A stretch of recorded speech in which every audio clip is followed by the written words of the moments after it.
Bunda Maria menjelaskan kepada umat Tuhan, Yesus itu putra siapa? Putra Maryam, putra Yusuf, atau putra God? Manakah sebutan atau gelar yang absah bagi Yesus atau Isa?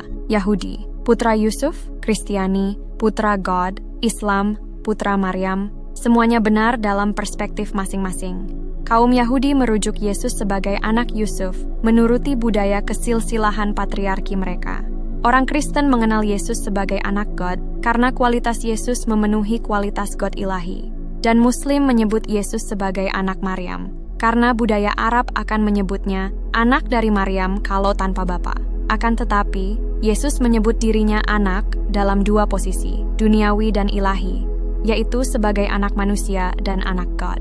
Mari kita tinjau secara simpel, wajar dan lurus. Yesus anak Yusuf, anak tukang kayu. Kata orang-orang Yahudi, bukankah ia ini Yesus, anak Yusuf, yang ibu bapanya kita kenal? Bagaimana ia dapat berkata, Aku telah turun dari sorga? Yohanes pasal 6 ayat 42, juga Lukas pasal 4 ayat 22. Lain lagi Islam yang menyebutnya Isa putra Maryam. Tapi ada beberapa kemungkinan kenapa istilah tersebut dipakai. Salah satunya merujuk kepada sejumlah ayat-ayat Quran. Sepertinya istilah anak itu hanya dilihat dari segi budaya Arab kala itu yang memahami anak sebagai buah hubungan biologis, hasil kawin mengawin seksual, jadi dianggap tidak pantas, najis dan mustahil, bahwa Allah pencipta yang maha suci dan qadim atau kekal itu kok berhubungan intim dengan makhluk ciptaannya yang fana sehingga punya anak dengan gen yang bagaimanakah? Quran merujuk anak itu secara fisikal, bukan spiritual, bukan Tuhan. Lihat slide ini. Inilah beberapa alasan kenapa Allah mustahil punya anak. Bagaimana dia, Allah mempunyai anak, padahal dia tidak mempunyai istri. Surat 6, 101. Tidak layak bagi Allah mempunyai anak, maha suci dia. Surat 19, 35. Dia tiada beranak dan tiada pula diperanakkan. Surat 112, 3. Dan lihatlah betapa serius Allah menanggapi kemungkaran gelar tersebut. Kata apa yang paling ofensif bagi setiap muslim? Isa anak Allah.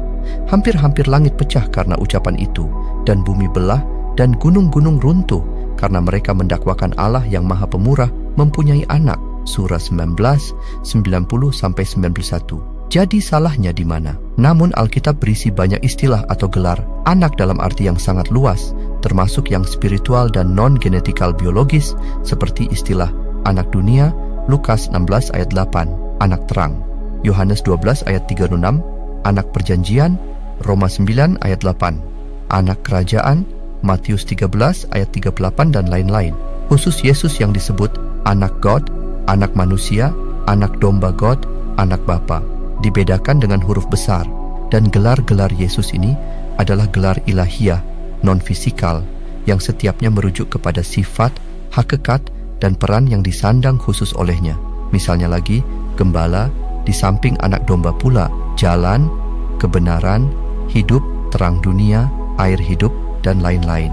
Kini, kita masuk kepada pembuktian isu Yesus anak God atau anak Maryam. Mari kita bertanya kepada pihak yang paling tahu, Bunda Maria sendiri. Kita balik urutannya. Pertama-tama tanya dulu kepada Bunda Maryam menurut Quran. Kita membaca dua surat tentang kelahiran Isa, yaitu surat Maryam dan Ali Imran. Di situ Maryam menanyakan langsung kepada Jibril, bagaimana mungkin dia punya anak padahal belum disentuh laki-laki manapun? Surat 19, 21 dan 3, 47. Tetapi Jibril hanya menjawab bahwa hal itu adalah perkara yang mudah bagi Allah. Sebab jika Allah berkehendak menciptakan apa yang dikehendakinya, Dia cukup menetapkannya dan berkata, jadilah, lalu terjadilah. 3, 47. Dan hal itu adalah perkara yang sudah diputuskan. Surat 19 ayat 21. Pertanyaannya, apakah Maryam sudah cukup tahu semua dari Jibril tentang informasi kejadian Isa Al-Masih, sang anak ajaib itu? Sayang, Maryam belum tahu tuntas, tapi sudah harus menerima semua yang terbatas itu dari Jibril. Maka Allah wahyukan dua ayat penjelasan lagi, dari sudut fisikal dan sudut spiritual. Namun wahyu khusus ini bukan kepada Maryam, tapi ahli kitab. Sesungguhnya misal Isa di sisi Allah adalah seperti Adam. Allah menciptakan Adam dari tanah. Kemudian Allah berfirman kepadanya, jadilah, maka jadilah dia. Surat 3, 59. Wahai ahli kitab, sesungguhnya Al-Masih, Isa putra Maryam itu adalah utusan Allah dan kalimatnya yang disampaikannya kepada Maryam dan roh darinya. Surat 4, 171. Dari jajaran kedua ayat ini, segera tampak bahwa ayat 3, 59 bermasalah dengan ayat 4, 171. Karena faktanya, Isa dicipta dari roh dan kalimat Allah yang total spiritual, bukan dari tanah fisikal yang dibentuk dalam rahim Maryam. Lihat juga Sahih Muslim 1, nomor 43. Surat 4, 171. Rahim Bunda Maryam menerima khusus zat DNA Allah untuk melahirkan anaknya. Dan jikalau dalam surat 4, 171, Maryam sudah menerima sesuatu zat atau DNA genetika Allah dalam rahimnya, roh dan kalimat Allah, itulah yang menjadi kausa primanya kehamilan Maryam dan bukan causa penyerta dari Maryam, sehingga mustahil gen spiritual yang sudah diterima itu terganti total oleh gen Maryam, lalu kini melahirkan Isa putra Maryam. Jawablah dengan lurus, apakah Maryam dapat berkata lantang, Isa itu putraku, bukan putra Tuhan? Kalau itu belum cukup, mari kini kita tanyakan kepada saksi paling otentik, Bunda Maria di Injil. Dan ia pasti bersaksi mantap tentang sang anak tersebut. Di Injil, malaikat Gabriel bermaklumat tentang anak roh sebanyak 3 kali. Kepada 3 pihak, Maria, Yusuf, dan gembala-gembala. Roh Kudus akan turun atasmu dan kuasa God, yang Maha Tinggi akan menaungi engkau. Sebab itu anak yang akan kau lahirkan itu akan disebut kudus. Anak God disebut 2 kali, Lukas 1 ayat 35 dan 32. Malaikat berkata, Yusuf, anak Daud, anak yang di dalam kandungannya Maria adalah dari Roh Kudus. Hari ini telah lahir bagimu juru selamat, yaitu Kristus Tuhan di kota Daud.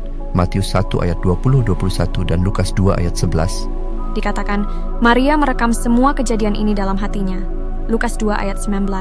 Sehingga bisa tuntas menjawab pertanyaan atau isu kita. Dan andai kata kesaksian Maria di atas masih juga dirasa belum cukup, kini, lihat slide ini, di mana Yesus sendiri berkata 3 hal tentang dirinya. Kamu berasal dari bawah, aku dari atas. Kamu dari dunia ini, aku bukan dari dunia ini.